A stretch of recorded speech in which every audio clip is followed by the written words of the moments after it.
I haven't started yet.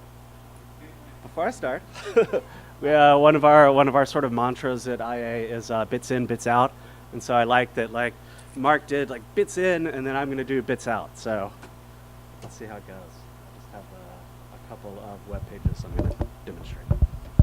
So. mm, mm, mm.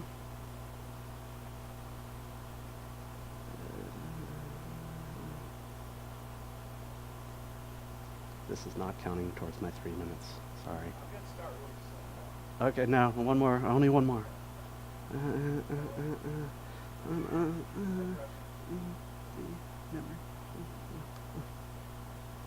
Okay, I might try to run some scripts. We'll see if that works.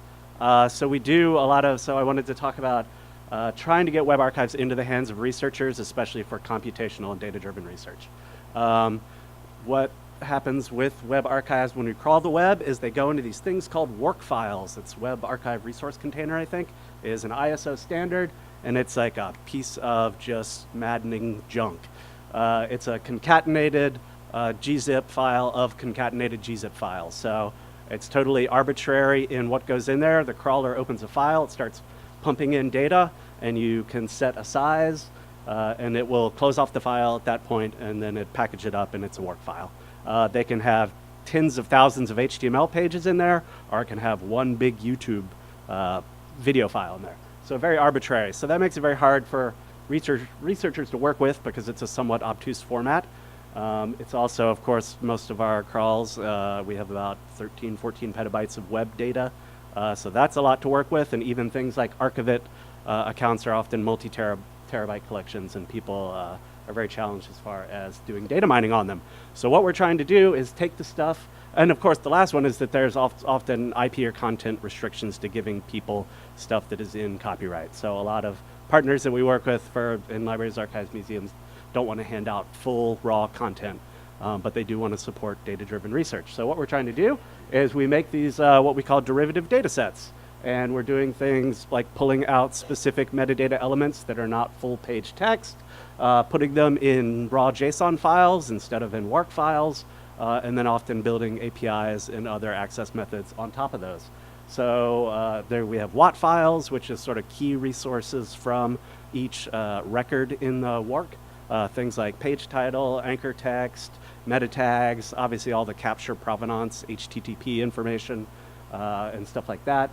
We have graph files that are this links to this with a timestamp for every single capture across a big collection.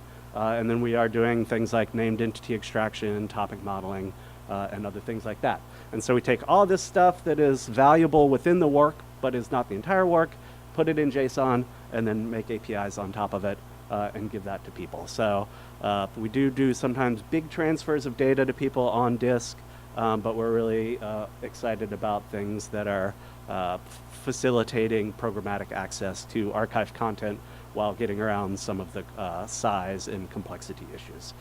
So how am I doing on time? Oh, damn. Okay, well, I can post a bunch of scripts. So I was going to demo, like, you can just do little shell scripts and get crazy, awesome information. But instead, I thought what I would show, because it's relevant, and it's coming up for our 20th anniversary, is that Vinay, who is one of our senior data engineers, has been doing comparative capture snapshots of front pages, and one that we thought would be awesome would be news. And it goes on for a while. It gets better when it gets low. So it's USA Today, New York Times, and WAPO. And so we'll put this media file up in the next week or two, and you can sort of play it and pause it, and they're all on the same day.